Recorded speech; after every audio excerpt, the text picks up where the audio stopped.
Competitive exams కోసం మ్యాథ్స్‌ని simple ట్రిక్స్‌తో నేర్చుకోవాలి అనుకుంటున్నారా? అయితే క్రింది నంబర్‌లను సంప్రదించండి. నమస్తే, వెల్కమ్ టు సుమన్ టీవీ. పోటీ పరీక్షలో ఇంగ్లీష్ ఉన్నటువంటి ప్రాధాన్యత ఏంటి?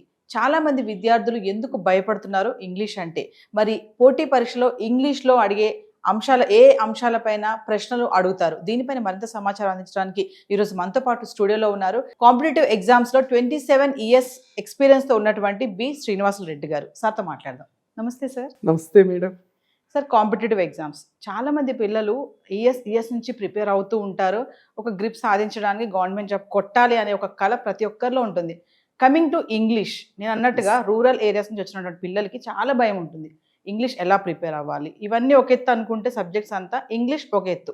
సో ఈరోజు మీరు మరి ఇంగ్లీష్ని ఆ గ్రామర్ కానీ దానిపైన పట్టు సాధించాలంటే మీరు చెప్పే సజెషన్స్ ఎలా ఉంటాయి? Yeah, thank you so much madam for having me here. I express my heartfelt gratitude to Suman TV for giving me this wonderful opportunity for taking initiation, providing an awareness program on English for competitive examinations. Yes. Madam, ఇవాళ మనకి చిన్న clerical level నుంచి collector level వరకు state లెవెల్లో, national లెవెల్లో జరిగే ప్రతి competitive ఎగ్జామినేషన్లో కూడా ఇంగ్లీష్ అనేది ఒక ఇంటగ్రల్ పార్ట్, ఒక అంతర్భాగం. ఈ మనకి జనరల్గా కాంపిటేటివ్ ఎగ్జామినేషన్స్లో 4 సెక్షన్స్ నుంచి క్వశ్చన్స్ అడుగుతాడు. ఒకటి వచ్చి క్వాంట్, రెండవది వచ్చి రీజనింగ్, మూడవది వచ్చి జనరల్ అవేర్నెస్, నాలుగవది వచ్చి జనరల్ ఇంగ్లీష్.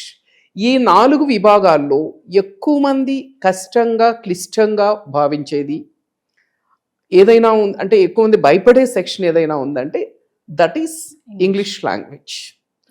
సో పర్టికులర్గా గ్రామీణ నేపథ్యం నుంచి వచ్చినటువంటి విద్యార్థులు, తెలుగు మీడియంలో చదువుకున్నటువంటి విద్యార్థులకి ఈ ఇంగ్లీష్ ఫోబియా, ఆంగ్లోఫోబియా అంటారు, ఇది చాలా ఎక్కువ ఉంటుంది. ఎంత ఎక్కువ ఉంటుందంటే కొంతమంది స్టూడెంట్స్ ఎంతో వాళ్ళలో టాలెంట్ ఉన్నా, చాలా హైలీ టాలెంటెడ్ అయినా ఆ ఎగ్జామినేషన్లో ఇంగ్లీష్ సెక్షన్ ఉంది అన్న ఒక్క కారణం వల్ల ఏం చేస్తుంటారంటే ఆ ఎగ్జామ్కి అప్పీర్ అవ్వరు, అసలు అప్లై కూడా చేయరు. In fact these students are highly talented and highly committed just because of English factor. Okay, ఆ ఎగ్జామ్లో ఇంగ్లీష్ ఉంది, ఈ ఒక్క ఫ్యాక్టర్ వల్ల దానికి అప్లై చేయరు. ఫర్ ఎగ్జాంపుల్, ఇప్పుడు మనం ఒక చిన్న ఎగ్జాంపుల్ తీసుకుంటే మనకి స్టాఫ్ సెలెక్షన్ కమిషన్ అని ఒక ఎగ్జామినేషన్ ఉంది, ఎస్ఎస్సి. ఈ ఎస్ఎస్సి ఏం చేస్తుందంటే మనకి CGL combined graduate level examination, CHSL combined higher secondary level examinations, MTS multi tasking staff, ఈ ఎగ్జామ్స్ కండక్ట్ చేస్తుంది. ప్రతి సంవత్సరము కూడా మినిమం 20,000 వేకెన్సీస్ ఫిల్ చేస్తుంది. ఒక క్యాలెండర్ ఇస్తుంది ప్రతి ఇయర్. ఆ క్యాలెండర్లో నోటిఫికేషన్ ఎప్పుడు, ఎగ్జామ్ ఎప్పుడు, రిజల్ట్స్ ఎప్పుడు చాలా క్లియర్గా ఉంటుంది. అంటే ఎక్కడ కానీ మనకు ఒక అనిశ్చితి కానీ, అన్సర్టనిటీ కానీ ఉండదు. ఒక పద్ధతి ప్రకారం ఎగ్జామ్ అయిన 6 నెలల్లో రిజల్ట్ వచ్చి కూడా పోస్టింగ్స్ కూడా వచ్చేస్తుంది. ఈ ఎగ్జామ్స్ అన్నింటిలో కూడా ఇప్పుడు నేను ఏదైతే చెప్పానో CGL, CHSL, MTS ఎగ్జామ్స్ అన్నింటిలో కూడా CGL అనే దానికి డిగ్రీ క్వాలిఫికేషన్, CHSL అనే దానికి ఇంటర్ క్వాలిఫికేషన్, MTS అనేది 10th క్వాలిఫికేషన్. అంటే 10th క్లాస్ చదివిన వాళ్ళకి సెంట్రల్ గవర్నమెంట్లో ఉద్యోగాలు ఉన్నాయి, ఇంటర్ చదివిన వాళ్ళకి సెంట్రల్ గవర్నమెంట్ ఉద్యోగాలు ఉన్నాయి, తర్వాత డిగ్రీ చేసిన వాళ్ళకి ఇన్కమ్ ట్యాక్స్ అని, GST ఇన్స్పెక్టర్స్ అని, ప్రివెంటివ్ ఆఫీసర్స్ అని, ఎగ్జామినర్స్ అని చాలా మంచి పోస్టులు. ఇప్పుడు నేను చెప్పిన ఈ ఎగ్జామ్స్ అన్నింటిలో కూడా ఇంగ్లీష్ అనేది ఒక అంతర్భాగం. ప్రతి దాంట్లో ఇంగ్లీష్ ఉంటుంది. ఎక్కువ మంది పిల్లలు క్వాంట్ బాగా చేయగలుగుతారు, రీజనింగ్ చేయగలుగుతారు, GS చేయగలుగుతారు, కానీ ఇంగ్లీష్ దగ్గరకు వచ్చేసరికి క్వాలిఫై కాలేకపోతున్నారు.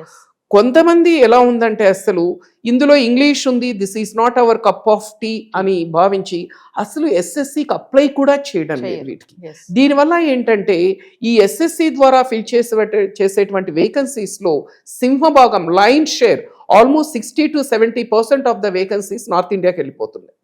మన దగ్గర టాలెంట్ లేక కాదు, స్టూడెంట్స్ లేక కాదు, స్టఫ్ లేక కాదు, అన్నీ ఉన్నాయి.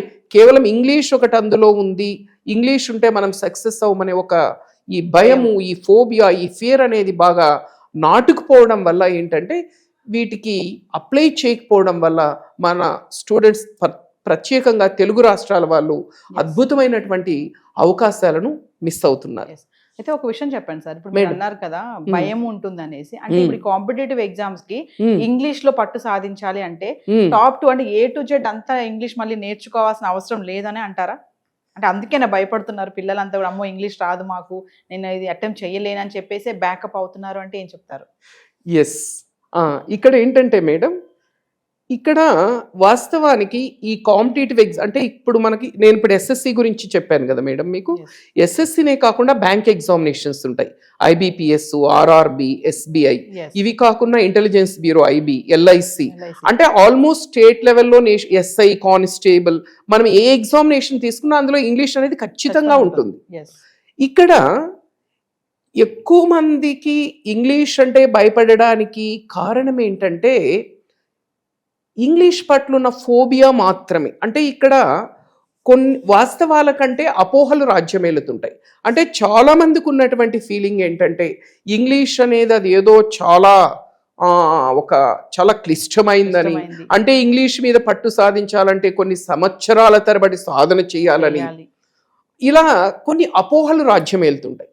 వాస్తవంగా చూస్తే ఇంగ్లీష్కి సంబంధించిన కొన్ని ఫ్యాక్ట్స్ తెలుసుకుంటే ఇంగ్లీష్ ఇంత ఈజీనా అనిపిస్తుంది.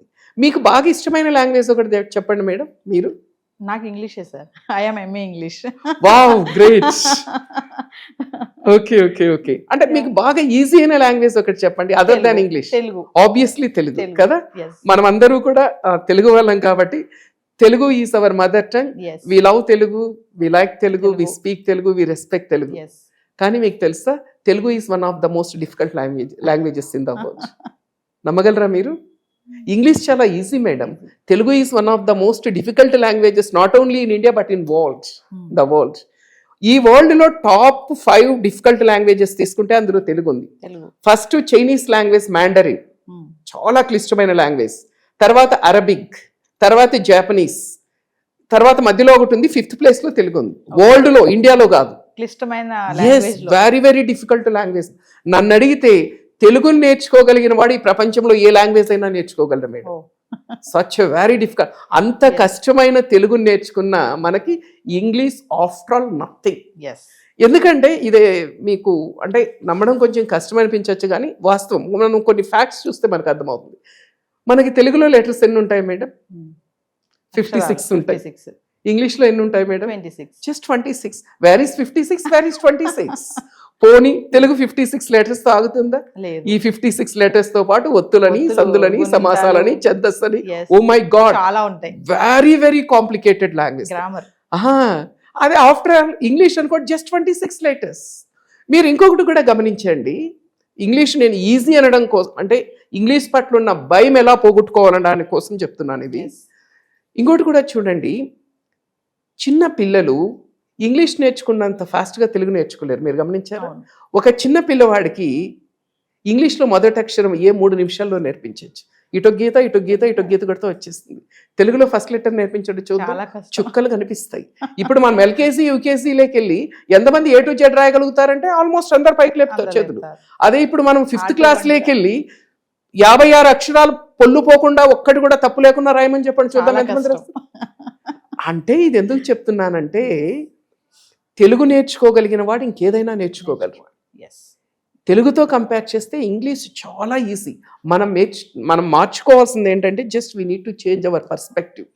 మన దృష్టికోణాన్ని మార్చుకొని, నేను ఇప్పుడు మనం చూస్తుంటాం మేడం, మంచి స్కూల్స్లో చదువుతున్నటువంటి పిల్లలు, LKG, UKG, first standard, second standard చదువుతున్నటువంటి పిల్లలు, టైనీ టాట్స్, వాళ్ళ ఏజ్ మహా అంటే 7 years 8 years ఉంటుంది. దే స్పీక్ బ్యూటిఫుల్ ఇంగ్లీష్, అద్భుతమైన ఇంగ్లీష్ మాట్లాడుతుంటారు. నిజంగానే ఇంగ్లీష్ కష్టమైతే అంత చిన్న పిల్లలు అంత చిన్న వయసులో అంత అద్భుతమైన ఇంగ్లీష్ ఎలా మాట్లాడగలుగుతున్నారు? సో ఇంగ్లీష్ అంటే కష్టం అనేది ఒక అపోహ మాత్రమే. It's just a myth, it's a misconception. Fact ఏంటంటే ఇంగ్లీష్ ఈజ్ ఈజీ. మరి ఇంగ్లీష్ నేర్చుకోవాలంటే ఎన్ని రోజులు పడుతుంది, ఎన్ని సంవత్సరాలు పడుతుంది అనే సందేహం ఉంటుందండి. 6 నెలలు కష్టపడితే ఇంగ్లీష్ నేర్చుకోవచ్చు. ఇక్కడ మనకు కావాల్సింది ఒకటి, నేర్చుకోవాలనే తపన, నేర్పించడానికి ఒక వ్యక్తి, passion for learning and a mentor ఏం నేర్చుకోవాలి, ఎలా నేర్చుకోవాలి, ఎక్కడ నేర్చుకోవాలి, ఎంత చదవాలి, ఎక్కడ చదవాలి, ఏ బుక్స్ చదవాలి, ఇలా మనల్ని గైడ్ చేయడానికి ఒక వ్యక్తి నేర్చుకోవాలనే తపన ఉంటే 6 నెలల్లో ఇంగ్లీష్ నేర్చుకోవచ్చు. ఈ 6 నెలల్లో ఇంగ్లీష్ అనర్గళంగా మాట్లాడేస్తారని నేను చెప్పడం లేదు. I'm not talking about spoken English, again it's a different track.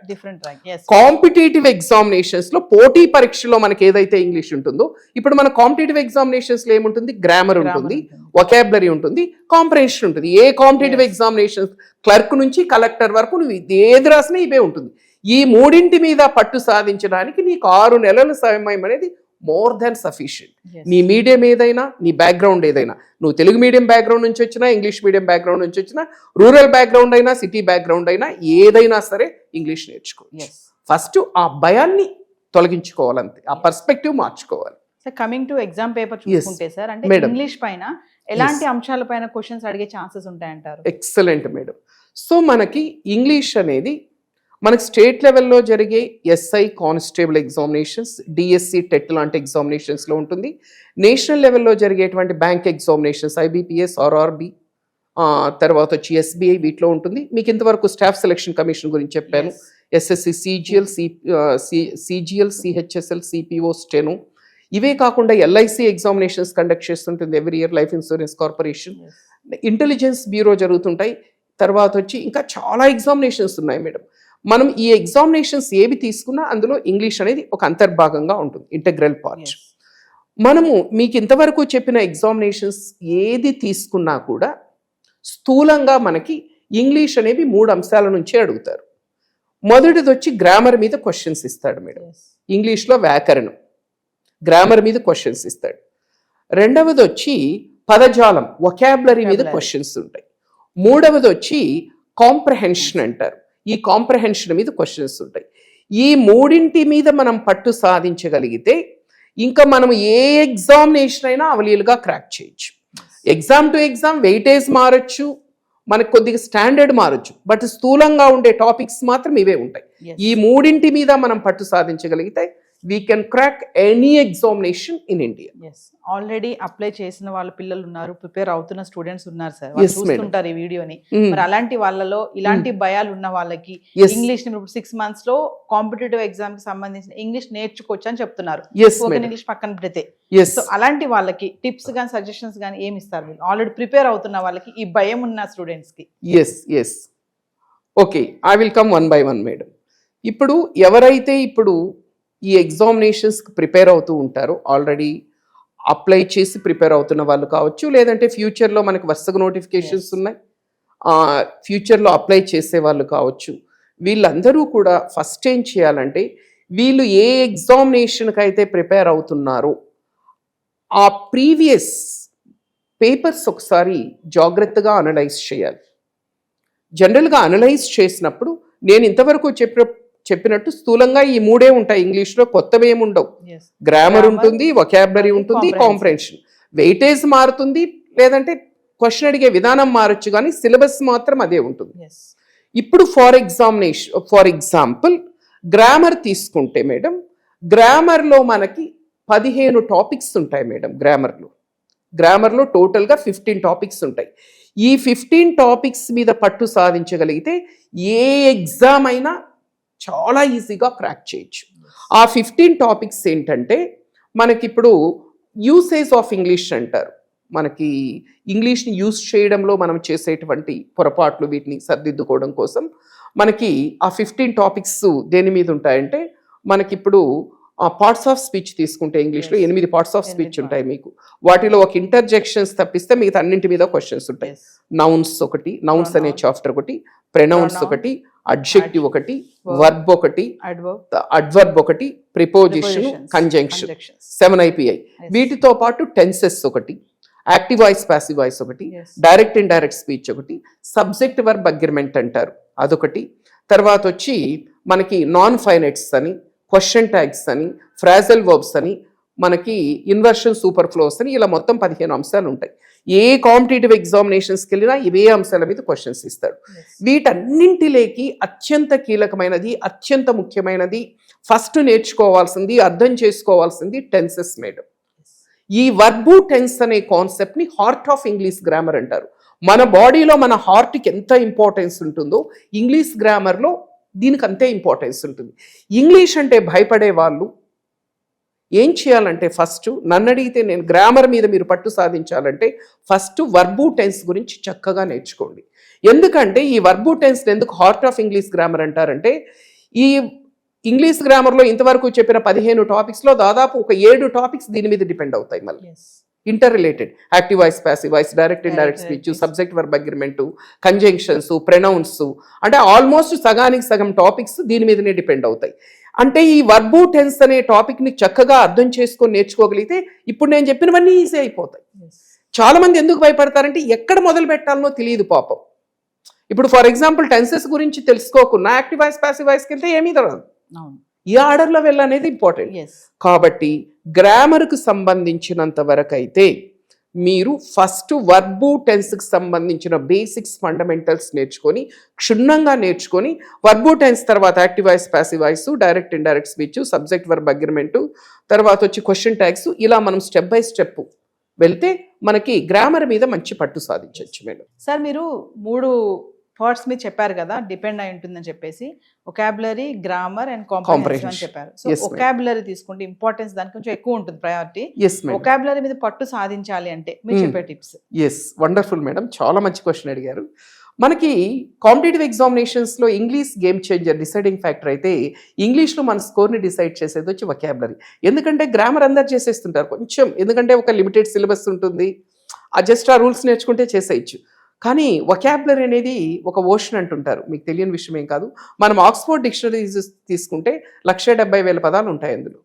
ఇన్ని లక్షలు నేను ఎప్పుడు నేర్చుకోవాలనే సందేహం వస్తుంది, ఆ పేరు వినగానే గుండె జారిపోతుంది మనకి.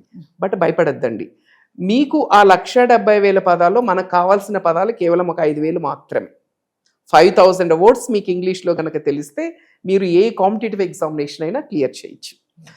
ఈ 5,000 వర్డ్స్ మనకు ఎక్కడ ఉంటాయి సార్ అంటే, మీరు రెగ్యులర్గా ఏదైనా ఒక హిందూ లాంటి ఇంగ్లీష్ న్యూస్ పేపర్ రెగ్యులర్గా ఒక 1 అవర్ చదవగలిగితే మీకు ఈజీగా అందులో కవర్ అయిపోతాయండి. లేదంటే మీకు ఇంతవరకు నేను చెప్పినటువంటి బుక్స్లో కూడా ఈ వర్డ్ లిస్ట్ అనేది మీకు కవర్ అయి ఉంటుంది. తర్వాత ఈ వొకాబులరీ నేర్చుకోవడానికి కొన్ని అద్భుతమైనటువంటి టెక్నిక్స్ ఉన్నాయి. చాలామంది ఎందుకు వొకాబులరీ కష్టంగా ఫీల్ అవుతుంటారంటే జస్ట్ బట్టి కొడుతుంటారు, వర్డు మీనింగ్ బట్టి కొడుతుంటారు. బై హార్ట్ చేస్తే మీకు జస్ట్ కొన్ని గంటలు మాత్రమే గుర్తుంటుంది, రోజులు కూడా కాదు. ఇవాళ మీరు 20 పదాలు బట్టి కొడితే రేపటికల్లా మర్చిపోయి ఉంటారు. మరి మర్చిపోకుండా ఉండాలంటే ఎలా గుర్తుపెట్టుకోవాలి సార్ అంటే కొన్ని అద్భుతమైన టెక్నిక్స్ ఉన్నాయి. ఒక్క టెక్నిక్ గురించి మీకు ఒక 2 నిమిషాలు చెప్తాను. ఈ టెక్నిక్, ఇప్పుడు నేను చెప్పబోయే టెక్నిక్ పేరు రూట్ బేస్డ్ టెక్నిక్ అంటారు. రూట్ బేస్డ్ టెక్నిక్ అంటే ఏంటంటే జస్ట్ మీరు ఒక రూట్ గనక తెలుసుకుంటే ఆ రూట్ మీద ఉండే పదాలన్నీ జీవితాంతం గుర్తుపెట్టుకోవచ్చు. ఎలా అనేది మీకు లైవ్ డెమాన్స్ట్రేషన్ ఒక 2 నిమిషాల్లో మీకు 10 పదాలు నేర్పిస్తాను మేడం. ఇప్పుడు మీకు SPECT స్పెక్ట్ అనే ఒక రూట్ చెప్తాను. మీకు ఎక్కడైనా స్పెక్ట్ అని వచ్చిందంటే ఎనీ వర్డ్ ఇంగ్లీష్లో మీకు ఏదైనా ఒక పదంలో SPECT స్పెక్ట్ అని వస్తే చూడడం అని అర్థం మేడం. ఇదొక్కటి మీరు గుర్తుపెట్టుకుంటే, స్పెక్ట్ అంటే చూడడము అని గుర్తుపెట్టుకుంటే 10 పదాలు లైఫ్ లాంగ్ గుర్తుపెట్టుకోవచ్చు. ఇప్పుడు ఫర్ ఎగ్జాంపుల్ నేను ఇప్పుడు వేసుకున్నాను, వీటిని ఏమంటారు? స్పెక్టికల్స్ అంటారు. ఎందుకు? నేను చూడడానికి ఉపయోగిస్తున్నాను. స్పెక్టేటర్స్ మీకు తెలుసు కదా, ఇప్పుడు ఒక ఫుట్బాల్ మ్యాచ్, క్రికెట్ మ్యాచ్ జరుగుతుంది, మీరు చూస్తున్నారు, అప్పుడు మిమ్మల్ని ఏమంటారు? స్పెక్టేటర్స్, చూసేవాళ్ళు. స్పెక్టాక్యులర్ అనే పదం వినింటారు మీరు, అంటే చూడదగినది, అద్భుతం, worth looking, amazing, awesome, brilliant, marvellous, mind blowing. 2 కళ్ళు సరిపోవు చూడడానికి. ఇప్పుడు Switzerland is a spectacular country అంటారు, అంటే చూస్తున్న కొద్ది ఇంకా చూడాలనిపిస్తుంది. 3 పదాలు వచ్చేసాయా? ఇంట్రాస్పెక్షన్ అంటుంటారు, నువ్వు ఒకసారి ఇంట్రాస్పెక్షన్ చేసుకో అంటుంటారు. అంటే ఏంటి? నీ లోపలకు నువ్వు చూసుకో ఒకసారి. సెల్ఫ్ ఎగ్జామినేషన్ అండి ఇంట్రాస్పెక్షన్ అంటే, the act of looking in to one self. నీ లోపలికి నువ్వు చూసుకుంటే దాన్ని ఇంట్రాస్పెక్షన్ అంటారు. రెట్రోస్పెక్షన్ అంటారు. రెట్రోస్పెక్షన్ అంటే వెనక చూసుకోవడం, అంటే looking into the past. ఇప్పుడు నేను మిమ్మల్ని అడిగాను, tell me about your school days or college days అంటే, you go back to some 10 to 15 years and you try to recollect the memories of your childhood. దాన్ని retrospection అంటారు.